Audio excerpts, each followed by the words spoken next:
Are you ready to jazz? Let's go.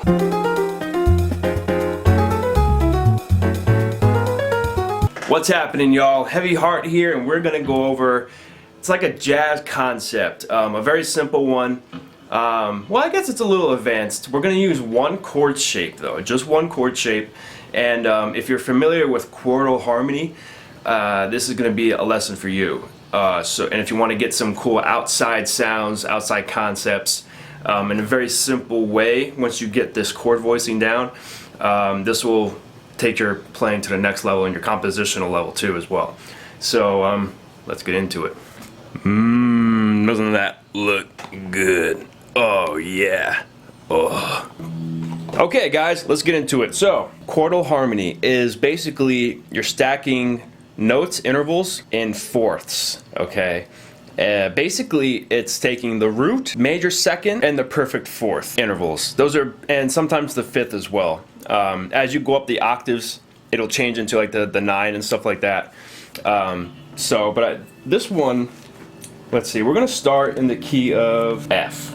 Alright, let's start in the key of F, and the chord shape is going to be this. It's only 3 fret span, and it's gonna be 8 on the A, 8th fret on the A with your pinky, or some people want to do with their ring, and then you're going to bar that D and G strings on the 5th frets. So in this case, F is our root. All right, we can see F as the root, but it can be looked at as other things. Okay, we're not going to go there yet though. So F is our root, so we have F, we have a G, which is a major second, so that's the 9, or the 2, and then C, which is the perfect fifth, so we have root, 2, 5.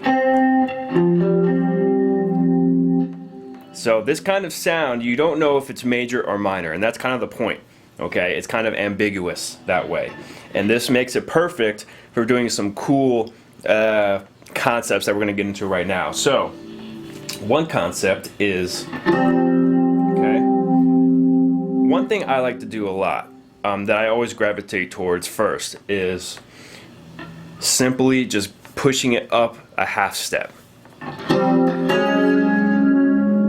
So it's like a key change almost, right? So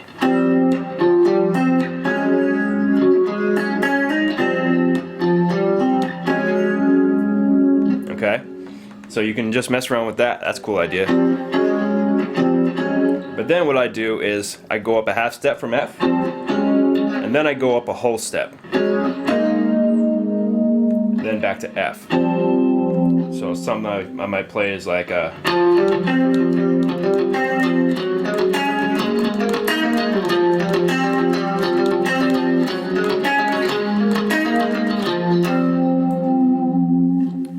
sounds kind of cool, right? Sounds kind of outside. It changes key for like a second. This is kind of in the key. It's related to F, but this is like if you want to analyze it. So this is definitely outside the scale because we're going to G flat, right? So, but if we go to the second one, we have A flat, which in relation to F is kind of like the minor, right? The minor third. And the next one in that chord is like the perfect fourth of F. And then the last note there is like the flat 7 of F. So it's basically like a F minor 11 chord right here. That's kind of cool too. So basically going from some kind of F, we don't know if it's major or minor, slight key change, it's like an F minor thing. So one idea that would be kind of cool that I just thought of is you can act like this, so for like soloing purposes or lead playing purposes. This first chord, maybe look at it as F major, right? And then maybe G flat major, and then F minor. Back to F major. So maybe that would sound something like this.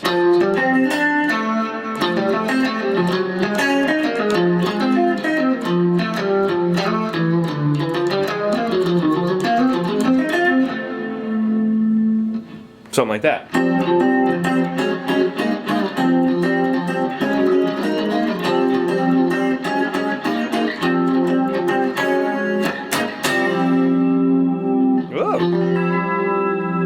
keep borrowing, you get like a major chord, but we're not gonna go there. So that's one cool concept, and maybe let's see. This would be really good for ambient sounds as well too. So let me pull that up and let's do some ambient tones. Okay, we are back with ambient tones for those same chords. So we have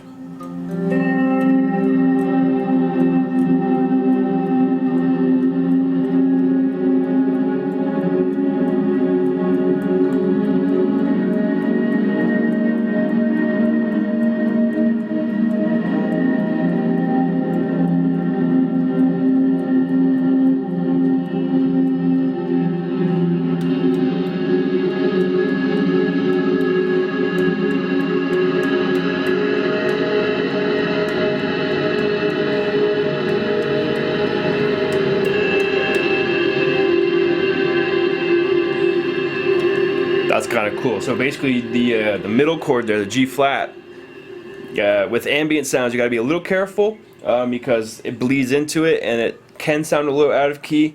So I wouldn't change too quickly to the next one, or after that if you want to go even more or something like that. So just kind of be mindful of that. And then we go from F to the last one, and when we go back, those fit really well together because they're both ambiguous. So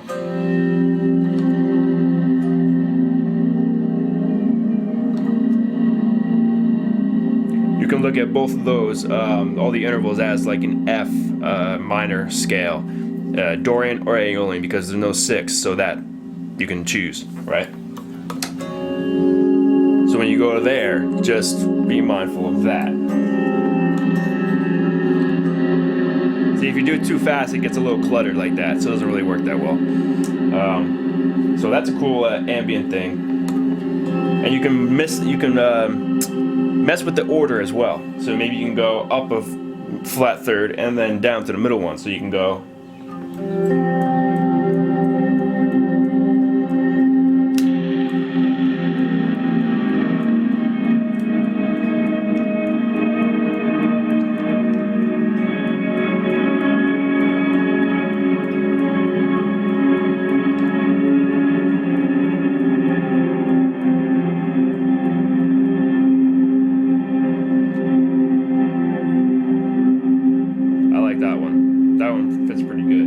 So going from the G flat to the F, maybe let the G flat die down a little bit, so it'll be like.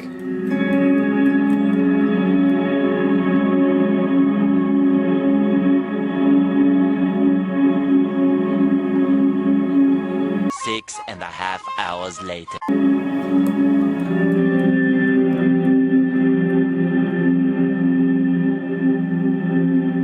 See, it's a much better, more smooth transition that way. So that's one tip for ambient sounds. Now, let's go to some looped with the chords, and I'm going to do some lead over it and show you the different soloing ideas. Let's do it.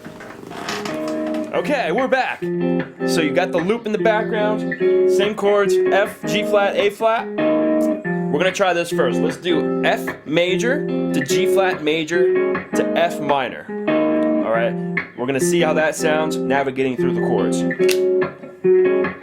Let's go!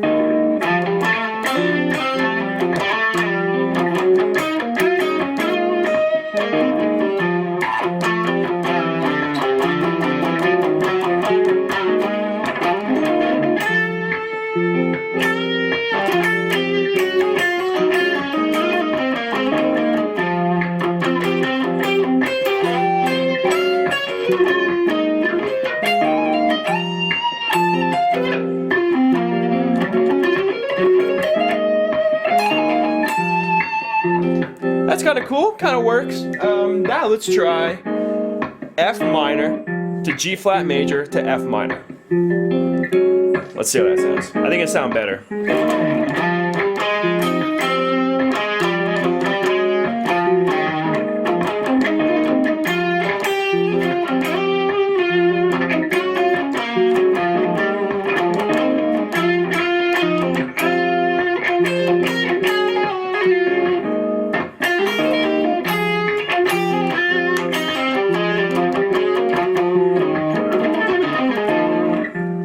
Okay, that kind of works. Now let's try, since we have this G flat here, since we're doing F minor and F minor for the F and the A flat,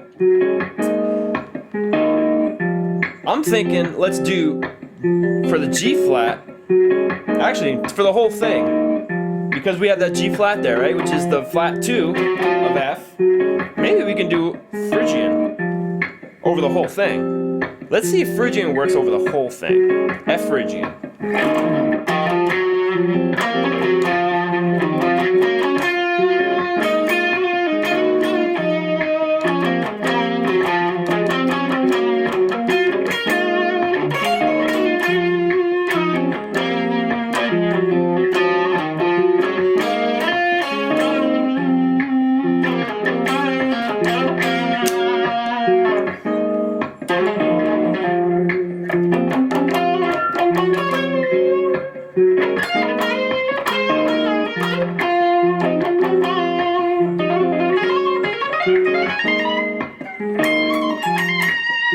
Yeah, that kind of works actually of the whole thing. The Phrygian for the F, it's a little outside, but it still works. So, alright, let's kill the loop.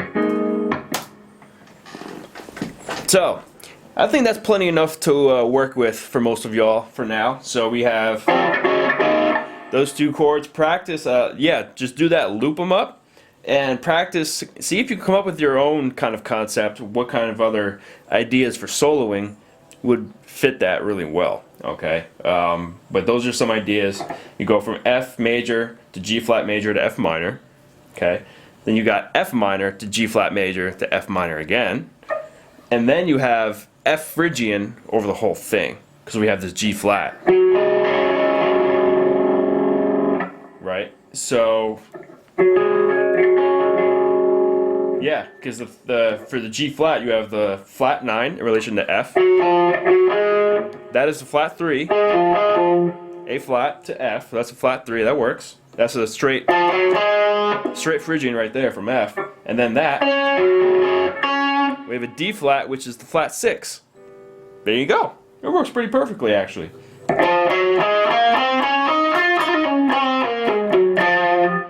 So for those who don't know, the Phrygian scale is root, flat 2, flat 3, 4, 5, flat 6, flat 7.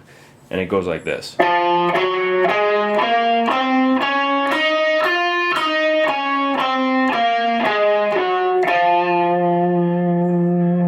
you go.